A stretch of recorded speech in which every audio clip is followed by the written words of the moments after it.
everybody. It's Karen and Joe back with you tonight on Fundraising Outside the Box. I'm Karen Waldall. And she always tells me that I'm going to lead off the session, and Joe, you start off, and she hits record, and then she grabs Well, like I first sit there and billing you don't say every anything, so single time. One time, give me the top billing. You just won't let me have it. Hi, this is Joe Gillette from Outside the Box, speaking second again. And if you tuned in, for an episode of Fundraising Outside the Box, and you think instead that it's Relay Antique Show, you were wrong. Yes, we do have the Hall of Famers, and we have dusted them off for this session tonight, but it's going to be a lot of fun, and again, we're thinking outside the box again, and the theme tonight is getting back to basics. So here they are, the Hall of Famers. Welcome yourself, and thank you. Oh, sure. But yeah, the newest member of the Hall of Fame. Thank you. The youngest inductee. Laura McCormick. My home state is Connecticut. I live in Bethel, Connecticut, and I've been involved with the Relay for Life program in the American Cancer Society for 30 years. Wow. Yeah. And then Jeff, you were right before me. No, you were like way in the beginning. No, not so. I was right before you actually. But no, REUEL, I think REUEL was. But I'm Jeff Ross. I'm from the great state of North Carolina. Not formerly known as, but presently known as, I ain't getting that vaccine. Well, I think Alabama's got you beat. but I've been relaying for 22 years. Glad to be here. I'm PHYLECIA Wilson, and I live in Georgia, and I've been working with the American Cancer Society for, I don't know, I think I was 12 or something, back in Atlanta when REUEL was doing other things in Relay. But I started relaying in 1993 in Gwinnett County, so I'm glad to be here. And Joe, you've been married a long time. You know how it is with women. They lead.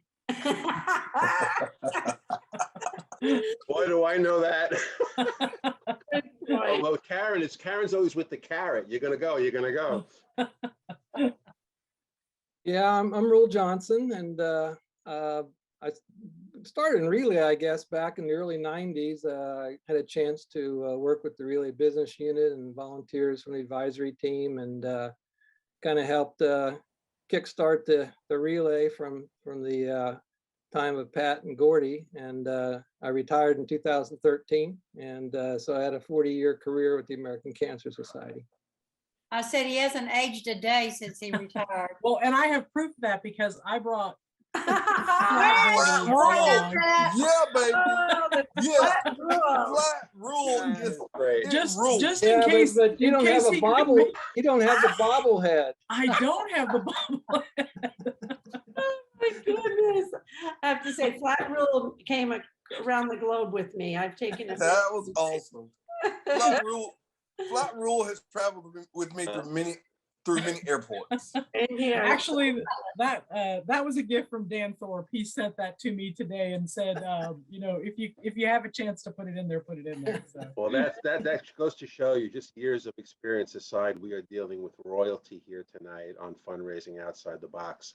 And when Karen and I was thinking about what the topic would be for our next session, everybody's always thinking about innovation, and these days, since so much is remote and virtual and about technology, we thought what a great time or moment to kind of get back to basics and really get back to what fundraising is all about. I mean, the technology is great, but as everyone who's successful knows, it's all about the stories and the experiences and bringing a little bit of you to whatever you do. And without those stories, technology doesn't matter. So again, tonight is really about back to basics, and what's old is new again. So we would love to kind of step back and really think and speak to each of you about the core of how your fundraising has always been, and advice that you can give on how people should bring their stories to their efforts for the Cancer Society. So, I guess we just want to have a conversation about, how it all started. What was the fundraising back in the beginning of Relay for Life? What did it look like? What was really successful that you still see being successful today, even? And, anybody just jump in if, obviously we're just having a conversation here. So I think I'll start out. I think what I loved about Relay and the fundraising was before Relay, we were doing, toward the end of the fiscal year, we had not made our goal. And we were scrambling. What are we going to do? What are we going to do? You know, we held tennis tournaments. We do what we could to make our goal. And once we started Relay, people were doing all those things that we were trying to spread ourselves then and do. And we had all these people working to do that and raise their money for their teams. And, you know, they were having the tennis tournaments. They were having the swimathons. They were having the jail and bail. They, you know, they were having the golf tournaments. Whereas all the things that we were trying to do ourselves, we had all these people to do it. And they were bringing in the dough. And it was wonderful. Yeah, a lot of that early stuff, I mean, it was, like Felicia said, it was, it took the burden off because we just kind of allowed the volunteers to be creative. And Exactly. some of them latched on to some of the same kind of things that we were trying to do as an organization, but they were much smarter than that. They figured out lots of different ways beyond those that we had never even thought of. But a lot of it was just simple. A lot of it was just, they asked.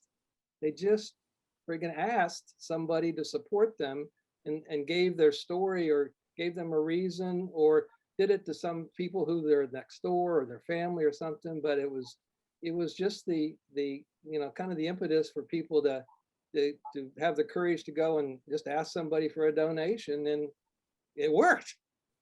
It did work. And you know what, I think what changed so much is that everybody had the opportunity to do what worked for them. So while, you know, if you put on a tennis tournament, that's for tennis people. If you put on a golf tournament, it's only for the golf people. But when you say do what works for you, then they can be creative and engage their whole family and their friends and the things that they do on a regular basis, and just put a fundraising component to it. And so they're still having that great fun, but they're supporting a really good reason. And so it made it easy, not only for the organization, but for everybody to do their part and to have fun in it. Yeah, I still remember one person in a small county in Western North Carolina, I think it was Allegheny County or something, who said after, I mean, you finally gave us something we can do here, something that we can just do right in our own community. We don't have to travel somewhere. We don't have to be a golfer or a tennis player, or we can just do this right here and have fun doing it in our own community. And I think we said, oh, wow, that's good stuff. And, you know, 5,000 communities later, it did. And Rule, do you remember the little tiny community in South Atlantic Division or Southeast Division, I think it was at the time? They didn't have staff, and I mean, I think it was kind of figured that, well, they were so small, we couldn't spend the time with them. So they built their own track. They were the top fundraisers in our division that year. And I remember I went up to them afterwards and I said, who is your staff person? Because I didn't know the whole story. And they said, staff person? What do you mean staff person? And I said, well, who's works with American Cancer? Oh, nobody. We just did this on our own. And I don't remember what they raised, but at that time it was a huge amount of money. And it was, like I say, more than anybody else had raised that year for a small community that size. Incredible. Well, again, we empowered the volunteers. Yeah. We empowered people in their communities to do something against a cause which they could all relate to. And for years, we did not have a mechanism or a tool to do that. And we struggled. I mean, Felicia listed a bunch of things that were done. I mean, the jail and bails, well, that didn't work everywhere. Plus, everybody else could do it. Yeah. Now, Relay was, as an organization, Relay was the first thing that came along that nobody could duplicate. Right. Nobody could put on another event like that because they didn't have the grassroots kind of support and force out there that we were able to mobilize. I mean, people are interested in this. They have a connection to it. And they were just eager to find something to support, a way to support it, the organization and the cause. And it was But the- so new. I remember Ruel saying to me one time, I asked him a question. He says, I don't know, Felicia. We're making this up as we go along. And we were. Because it was so new. It was so different. Well, yeah, it was. We would sit there on a Monday and get reports back in about how much money was raised, how many people were involved, or how many survivors were there, and we just, our jaws would drop. It's like, really? Well, I mean, and you you know- know that it was so evident to me when Jeff came on the scene, and I remember the very first meeting, Jeff, that we were at together, and you were in a state where you were angry, you know, at the loss of your mom. And this is, you know, so you needed a place to put that emotion and do something about it. And so thank goodness there was this opportunity in this event for you to latch onto and do your good work, because of, you know, the need for you to do something about it. So how many millions of dollars do you think Jeff's story raised over the years? Oh, to amazing. empower Yeah. people? Yeah. I can tell you, Ruel, Laura, you're so right. I never will forget sitting in that room that night and just looking at these crazy people. But it was the simplest thing, though. You start looking at what Relay for Life is. It was the simplest thing. This phenomenon gave people a connection. It just gave a simple connection. And if you would look at those connections, that was interwoven with these crazy little fundraisers that really just didn't make sense. You know, it was seriously, it was like things we were doing. I mean, Ruel can tell you, I know I drove them crazy because after that first meeting, I was just going around to people trying to gather people. But I knew the magic of this, or I found out the magic in this, was when I could connect people who had experienced or heard the word you have cancer, whether it was a survivor or family, through selling cupcakes. I mean, seriously, something that simple, you could connect people to a greater good. Because you sat around, and Joe talked about this earlier, we would sit around and cry about what happened to us. But that would become the fuel for us to go out and make more freaking icing to sell more cupcakes and raise thousands of dollars for the American Cancer Society. And so I think when I came along, Laura, you're right, I was angry. But at the end of the day, Relay for Life gave me a place to put that anger and to also mobilize other people through connecting them through their stories, empowering other people to feel okay. It's okay to be angry. It's okay to fight back. It's okay for us to hate this disease and do all that we can, even if we have to put on dresses and raise thousands of dollars to do it. You do it. And so that put on a dress. and I know, You know. and Ruel probably can tell you, I drove them crazy because, Joe, it was like, you talking about back to the basics? I took the basics and it was like I was on steroids. Everybody was slinging What kind of cupcakes were those, Jeff? Everybody was slinging cupcakes, selling hot dogs, frying fish, baking chicken, sewing dollies and everything else. And the whole thing was those small things connected us to tell our stories. Yeah. And so that's I believe that was the basics and why it was so powerful, because those small fundraisers connected us to tell our stories. I think the undertone that's present in all your stories is that, again, people were encouraged to do what worked for them and give a little bit of themselves in whatever the fundraiser was. And again, and then using the opportunities to tell their stories as part of the fundraiser. And I kind of, the thing that I worry about in seeing, again, so much of the virtual fundraising is that we're losing a little bit of the character of the people that are doing it. You know, raffles are great, or whatever we're doing is great. If we don't get down to that second layer of who's doing it and why they're doing it, I just think it lacks a little bit of the oomph. So what I like in what you're saying is, yeah, everybody had the chance now to kind of get together and make whatever worked for them in their areas, and then bring that to this fundraising. And that was sort of the common, you know, the bond that everybody started to share that made it Relay so powerful. You know, it's the relationships. It's all about relationships, right? You make relationships with your whoever your friends and family are, and you bring this conversation to them and bring it out in the open.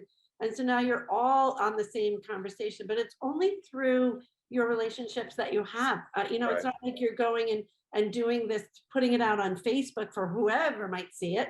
which is another great avenue, but we can't lose that sight of those intimate one-on-one relationships that really drive everybody to, have a higher commitment. Right. Exactly. And I think I remember the first time I met each one of you, and I remember the first summits or meetings or whatever that I went to, then I heard each of you speak and tell your stories. And I could repeat your stories back to you now. So true. Because that's what kind of an impact it made on me. That is such a great point. That's so true. And I honestly remember the first time I was with the Mid-South Division, and I was, part of the national relay because I was one of the leads of the Mid-South. And I went to a meeting and you four were there along with Pat Flynn. And I remember sitting in that meeting room and I thought, oh my God, I am so out of place in here. I can't believe I'm with all these people in the same room. And I was starstruck by you guys. Aw, You have raised so darn much money every year. yeah. Well, So that's so funny, because when I first met the four of them, I was like, why am I not standing up there with them? Why am I waiting in line to shake their hands? So it just goes to show you how Karen and I come from different places. I remember being in a very tiny room. I think it was in Atlanta, and Joe was talking about all his fundraising. I was sitting with Pat Flynn, and she was just, her mouth was hanging open. She was just so impressed with what Joe did with his, all the different fundraising things that he was doing, his ideas he had. And I just thought he was nuts. Yeah, we thought that too, but some of them were But you're Well- trying to be nice. well, Karen, it's a thing because Joe, they thought I was nuts. Rule can testify to this. It was like, who is this black boy from North Carolina? And I was really breaking the rules because I knew what would work as it relates to the basics, but I knew the only way we would get people involved and to do more, I keep using that phrase, sell more cupcakes, is we had to make sure they understood the why. Right. And I always kept that before people. This is why we're doing it. This is why we're doing it. And so I laughed because it got to the point, and I never got into this expecting this. It just started snowballing and happened because we were really not just doing the basics, we were starting to master the basics. And at that point, and Rule, you helped me here, Joe, I was literally raising on my team, just myself, I was raising averaging between 115, 125,000 a year. And plus my relay was doing between 390 and 400. And it was crazy. It was like, and Rule was like, can you write this down? How are you? It's like, I don't know. We're selling cupcakes. Well, I think what you actually said, Jeff, was nobody told me I couldn't. That Yeah. was it. right. Yeah. Well, and that was the key to, I think that the one thing that we all tried to do is to, find those absolute nuggets out there and figure out a way to share. And that's how Relay grew. It was doubling every year for the first few years. And then we had, I don't know what, 6-7 years where we had a $30 or $40 million increase. Right. It's because we were trying to take the best ideas that people had on fundraising and other things and get them out to everybody in the best possible way we could. Right. And I think that, that still holds true today. I mean, there are ways out there to raise money or have an event that's a special thing, a specialty and successful.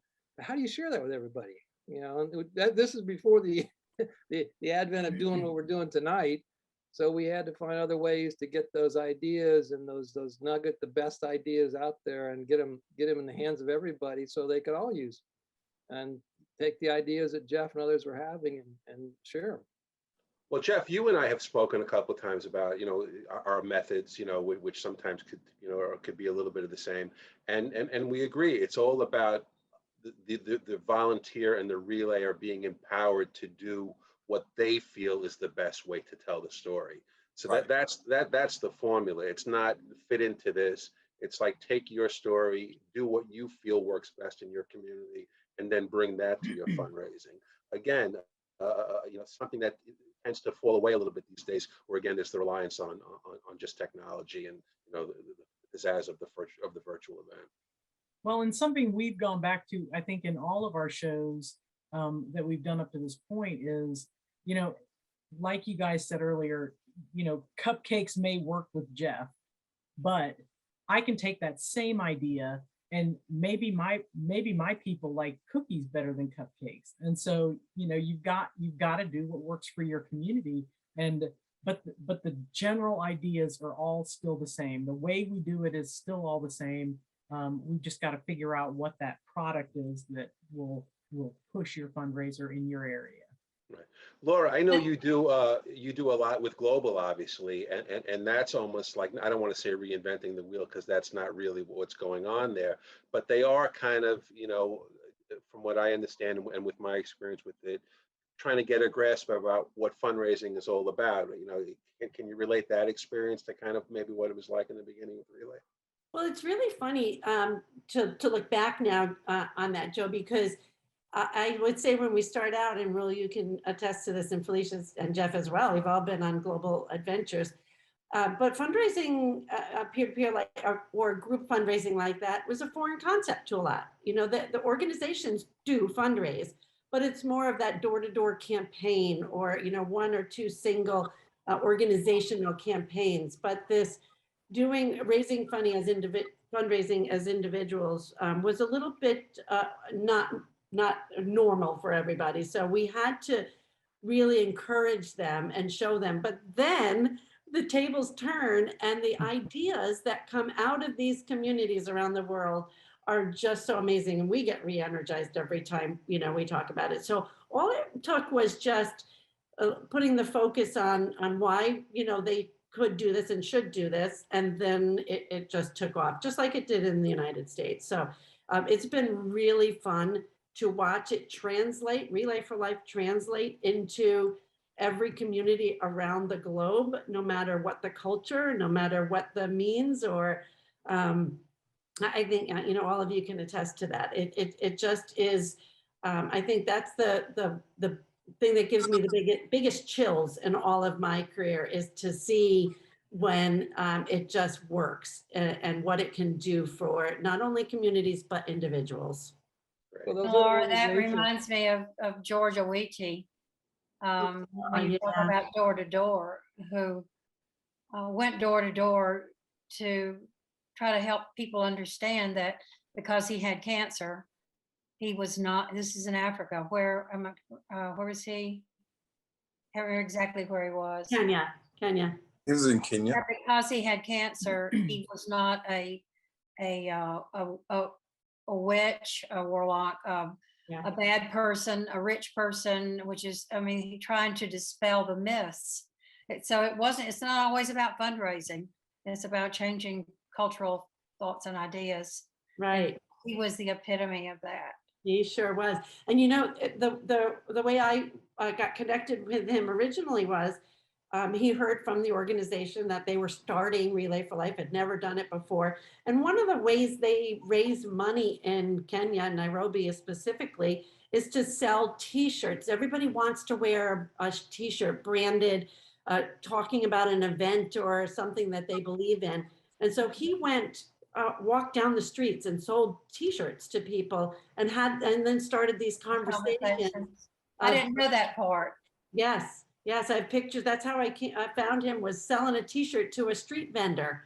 And then he invited him to this event that was coming up, talking about Relay, and the street vendors just lost a friend. And, it's just that magic of Relay that happens no matter where you are. And still, the creation of funds for whatever fight, for whatever organization to do the same. It was amazing. It really was. Yeah, that's one of the greatest things about, I think, Relay to me, was, our ability to share it with the world and to see how it impacted people like you described, or communities or countries all across the globe. And they were very structured. A lot of these organizations, they didn't allow a lot of volunteer freedom and individualism, as Jeff has described and stuff. Relay changed their organizations, and it changed the fight against cancer in their communities. And I could tell all kinds of stories, but standing in Johannesburg at a relay, I mean, it's like in South Africa, it was just incredible. I mean, those experiences were just life-changing. They really were. Yeah. But I think the power, Karen said something earlier that really just resonated with me, because when you start looking at the opportunities we have in this event and how we can connect people to change their lives, one of the things that I remember well, Rule, was, and someone, I think Laura might have said it earlier, someone asked me one time, it was Angie Shearer, actually she's actually from Scotland, I think. Yes. Ireland. Yes, Scotland. And I was in UK. I was in the UK, and she stood in line 45 minutes to talk to me, and she said, "Tell me, what did you do?" And I told her, I said, "Well," or "How did you do it?" And I said, "Well, because no one told me I couldn't." And I think sometimes that has been smoldered, and I think that was the power, that was the magic, because me as an individual could take these basic things and connect people. And I know this is redundant, but it's the truth. It was the power and the magic of Relay for Life, taking these simple things, overlaying that with your personal story, and making it resonate with other people as they come in and tell their stories.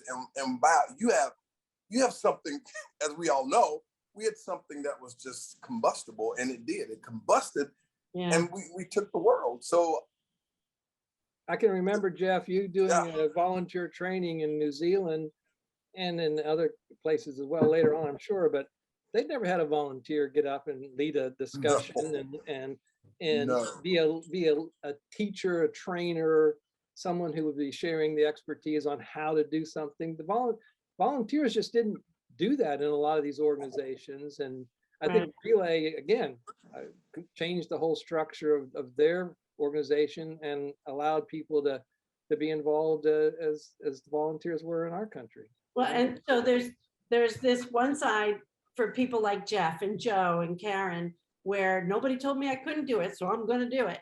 And then there's that other population where nobody told them they could do it. And so Relay for Life said, you can do this. Exactly. And it's not only in, outside the United States, but people in the United States, we gave them, the American Cancer Society and Relay for Life gave them the opportunity and to do it and said, you can.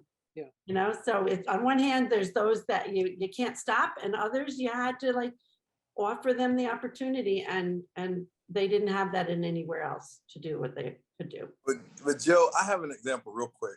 So, everybody does Mr. Relay, and I used to thought it was just so cheesy. I just hated, people walking around that track. I said, oh, and they have these buckets, and they raise like $19.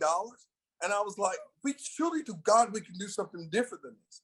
And so, Rule, if you remember, I think Rule had somebody like Katie Paulson, somebody send me, somebody had developed this slick on how you do Mr. Relay. And so I took Mr. Relay, Joe, and I said, I'm not doing it. I'm going to do a womanless beauty pageant. And Joe, the least we raised, we did that event for 6 years. The least we raised was $12,000. The most we raised was $36,000. Why? Because no one told me I couldn't do that. And at the end of the day, I took that and made it what was going to be best for my community. And that's what you get when you take the basics and work with them. Yeah, the only thing I could say, Jeff, is, because Jeff and I were part of the Mermen calendar, the Mermen of Relay. I think someone should have told us that we can't do that. I'm a big believer in it, but in retrospect, I don't know. We should have been cut off at the tail end on that. That was wonderful. That was it. I did want to say one thing, Karen. You were talking about doing what works in our community. I think we have to realize that communities change, and we've had a lot of changes in our community. We don't have a staff person, and the volunteer that was supposed to do it just kind of dropped the ball. So we're just having to raise money on our own. And where I live, we used to be able to, have these great dinners, and we'd have silent auctions and we raised a good bit of money, and can't do that now. So I've taken the old Pat Flynn theory and I just write letters to all the people that supported us before. And I got a $400 check from a friend yesterday who gives $100 for the friends and family that she has lost to cancer. So, but I just think we have to remember that we have to be flexible Oh, yeah. and do what works. Yeah, things have changed in the last 25 and 30 years that They we've have. been playing this game, and you just do have to adapt. And but what doesn't change is our desire to raise money to fight cancer, and our ability through doing the simplest of things, whether it's letter writing or getting together and you know, charging a little bit of money to do crazy things, Joe. Yeah, well, I think we're going to wrap it up, but I think the message here is that maybe the vehicle for the messaging has changed, but the bottom line is the messaging is still the same, and it's got to be delivered by, you know, the individuality and people getting out there to tell their stories. Because again, from everything that all of you had said tonight, that's a part of each story that you have relayed. It's all about the individual. So again, whether we're doing it virtually, in person, on Zoom or Facebook, you know, that's the vehicle. But again, we want people to get out there and tell why they're doing it, because that's what makes the impact. And that's what leads to the fundraising. To get back to what Jeff said, if you know, it's your story that fuels it. Well, Joe, I just want to say to REUEL, I know I don't get to see him that much, but I love him with all my heart for all that he has done. And he's quiet and he won't say much. But in all that we do, if we can, with the staff partners that we have, if they can just spend their time empowering people and basically launching people out, just using the term, just go do it. Just go do it. Just exactly what REUEL said to us, just do it. Don't kill anybody. Wait, what? But just go do it. And at the end of the day, that thing that they choose to do, intertwined with their stories, just a power. And I don't care where we are culturally and in our society and what mores are driving that. People connect to people, and we do that through stories, and we do that through events. Well, yeah, you just look at the history. I mean, when did Relay start to take off? When did it start to catch on? When did the community, you know, kind of just make it theirs? Well, it was the stories. It wasn't the event. Well, the event came because of the stories, but it was those collection of stories in a community. And if you had 10 survivors and the next year you had 20 and 30 and then 100, that's 100 stories. Right. And 100 families and 100 neighbors. And, you know, that's how it multiplied so fast. We had a vehicle to share that emotional journey of cancer. Some turned out really well and some didn't, but it was a place that those stories could be told. And hey, how many people in the early days came out and said they were a cancer survivor and nobody knew? Right. It was a place where they could come out and say, yeah, you know, I had cancer, but I didn't want to tell anybody. Yeah. I mean, it was so powerful. It gave them that opportunity to be a part of something in the community. And that was the stories. And those were the ones that made everybody really, you know, kind of, it captured those emotions for everybody and made the difference. I really did think. You were able to do more than just write a check. Yeah. You could really get your fingers into it and get your mind and your soul. And you saw people kneeling at the luminaria during the service. And even though their story wasn't told, you know, there was a very poignant story there. Yeah, the stories didn't always, I mean, they were personal. Some are really good at telling that, and like you said, some were just, they had their private service and all right there as well, and telling the story to themselves or just talking to somebody, like you know, through their luminaria. Absolutely. Well, listen, we want to thank each of you for telling your stories tonight. And I just think it's a great call to action for all our fellow volunteers out there, is to make your stories and your individual experiences part of your fundraising, because that is clearly the recipe for success. Karen? And yeah, I was going to add to that and say, you know, even though a lot of events have been canceled, we're not doing as many events as we, have in the past. That doesn't mean you can't tell your story. Right. That doesn't mean you can't make it personal and tell the world your story. So I encourage everybody to keep doing that. This was a pleasure for me tonight. I love getting together with you guys. We need to do it more often. It Me was and you, or were you talking about the, Not you, Joe. oh, I'm the sorry, rest I of wasn't. you. Well, Joe and Karen, all jokes aside. She looked like she was looking at me. It's really hard to tell on the Zoom. Well, listen, Joe, all jokes aside, as you guys were calling us the old crew, and I accept that. But I do appreciate all the work you guys are doing. You and Karen are doing now to help boost fundraising. Just know this, it's important for people to see you. It's important for people to hear you. I'm here and I give REUEL credit, and Laura and I can tell you, because I wanted to beat PHYLECIA Wilson because she was a dynamo fundraiser from the biggest, best Relay for Life in the world. So it's important to be around people like you all. So keep doing this work, and I pray that the American Cancer Society will keep exposing you guys to other people, because it's catching, it's invigorating, and it gives you just this little oomph to want to keep doing it more, because people just want to beat you. That's what it's all about. And we do want, again, for volunteers that are watching this, we do want you to reach out to Karen and I. We want to hear your stories and about how you're fundraising. I mean, it's these conversations and sharing of these experiences that we think make this compelling. So to everybody out there, go on the Facebook page, reach out to us, and, if you got something good going on, let us know and we'll share it our way. Right, Karen? Absolutely. Absolutely. Joe, I want you to come to my county and convince the wings guy to have your wings event. I am ready to go. To convince him. I have my Waffle House coffee, and I am Yes, ready to go. Yes. Joe, and my last statement is, North Carolina out, get that vaccine. Yeah. Cheers. Listen, everybody stay safe. Again, Hall of Famers, thank you for tuning in. Karen, always your pleasure. I mean, always my pleasure to get together with you. Have a great night, and stay safe, everybody. Thank you. Thanks for asking us to be part of this. Bye. Happy fundraising.